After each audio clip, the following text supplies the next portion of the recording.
Assalamualaikum warahmatullahi wabarakatuh. Selamat pagi anak-anak.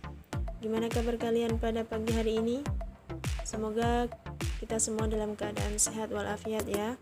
Amin, amin, Allahumma amin.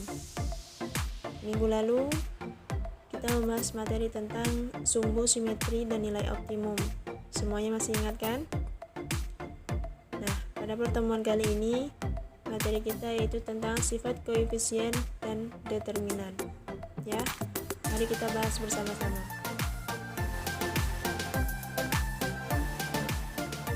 Sifat koefisien. Kita sudah mengetahui bentuk umum dari suatu persamaan kuadrat. Ternyata koefisien dari persamaan kuadrat bisa menentukan bagaimana kurva atau grafik suatu fungsi kuadrat tersebut. Kita punya bentuk fx sama dengan ax kuadrat tambah bx tambah c. Ternyata koefisien a, b, dan c bisa menunjukkan sifatnya. Apa aja sih sifatnya? Yang pertama, nilai a menentukan jenis kurva. Apakah kurvanya terbuka ke atas atau terbuka ke bawah? Kalau a-nya bernilai positif atau lebih dari 0, maka kurvanya akan terbuka ke atas. Jika a-nya bernilai negatif atau kurang dari 0, maka kurvanya akan terbuka ke bawah. Seperti itu ya, bisa dipahami. Yang kedua, nilai b bersama nilai a dikombinasikan untuk menentukan letak sumbu simetri. Jika a dan b memiliki tanda yang sama, maka sumbu simetri berada di kiri sumbu y. Dan jika b sama dengan 0, sumbu simetri tepat di sumbu y. Jika a dan b memiliki tanda yang berbeda, maka sumbu simetrinya berada di kanan sumbu y. Ya. Dan nanti nilai c-nya menentukan perpotongan dengan sumbu y secara langsung. Dia dimana akan menggambarkan perpotongannya. Misalnya c-nya plus 5, maka dia akan berpotongan di plus 5, seperti itu. Sifat diskriminan. Kita juga sudah mempelajari bahwa suatu fungsi ada diskriminan, ya, dimana rumusnya y sama dengan b kuadrat kurang 4a kali c. Itu rumus dari diskriminan, ya. Ternyata nilai diskriminan suatu fungsi kuadrat juga menentukan apakah sumbu fungsi kuadrat memotong sumbu x atau tidak, ya, dimana jika d lebih besar dari 0, maka grafik fungsi kuadrat memotong sumbu x di 2 titik. Dan yang kedua, jika d sama dengan 0, maka grafik fungsi kuadrat memotong sumbu x di 1 titik. Jika d lebih kecil dari 0, maka grafik fungsi kuadrat tidak memotong sumbu x. Jadi seperti itu, bisa dipahami ya. Kita masuk ke contoh ya. Kita akan lihat beberapa contoh grafik dan menganalisanya berdasarkan sifat-sifat yang kita pelajari tadi. Yang pertama, grafik paling dasar x kuadrat atau x min x kuadrat. Di sini kita hanya punya nilai a. Sebenarnya ada nilai b dan c-nya tapi tidak terlihat. Nilai a-nya yaitu bernilai positif 1, b sama dengan 0 dan c sama dengan 0, sehingga nih dia terbuka ke atas, berpotongan di sumbu y, ya. Sumbu y-nya di 0 karena c-nya 0 dan sumbu simetrinya tepat di sumbu y. Sama dengan yang di bawah, bedanya a-nya bernilai negatif sehingga kurvanya membuka ke bawah. Kalau gambar ini diskriminannya adalah 0 atau menyinggung. Bisa dipahami ya. Nah, contoh selanjutnya. Nah, sekarang di sini kita lihat ya. Ibu mempunyai x kuadrat tambah 4x. Nah, kalau di sini dia sudah punya nilai b-nya, ya.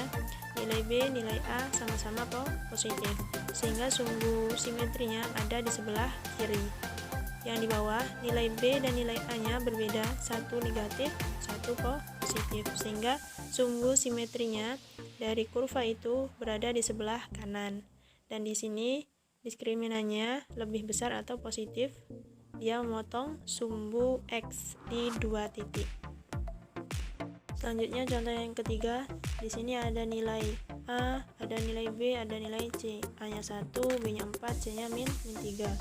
Dari sini jelas banget ya kalau terbuka ke atas karena A-nya positif dan diskriminannya itu lebih besar dari 0 di 2 titik di sumbu X dan nilai C-nya min 3 sehingga dia memotong sumbu Y di min 3. Berarti di min 3 motongnya ya.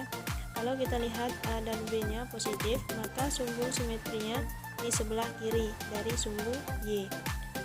Kemudian yang bawah, A-nya bernilai negatif dan B-nya negatif 4, sama-sama minus, sehingga sumbu simetrinya ada di sebelah kiri dari sumbu Y. Kemudian C-nya plus 3. Kita lihat di sini memotong sumbu Y di plus 3 dan diskriminannya lebih besar dari 0 sehingga dia memotong sumbu X di 2 titik ya, bisa dipahami. Selanjutnya contoh yang keempat ya.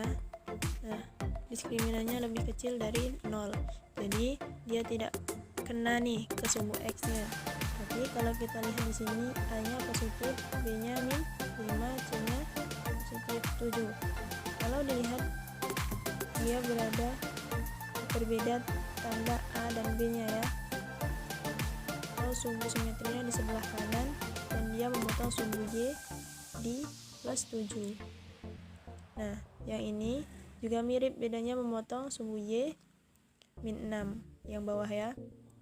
Dan dia karena A dan B-nya tandanya sama, maka ada di sebelah kiri sumbu simetrinya.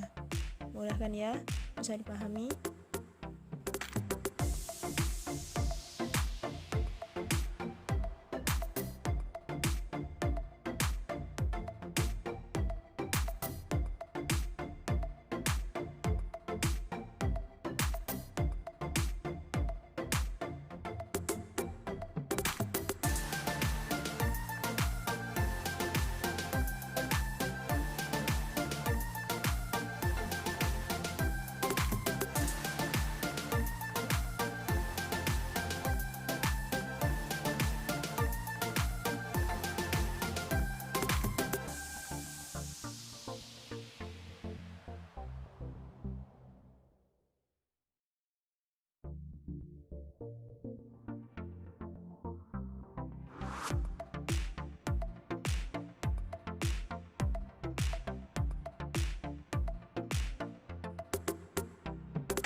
Baiklah anak-anak, ini ada 3 contoh soal, tolong dikerjakan sesuai apa yang Ibu jelaskan tadi ya.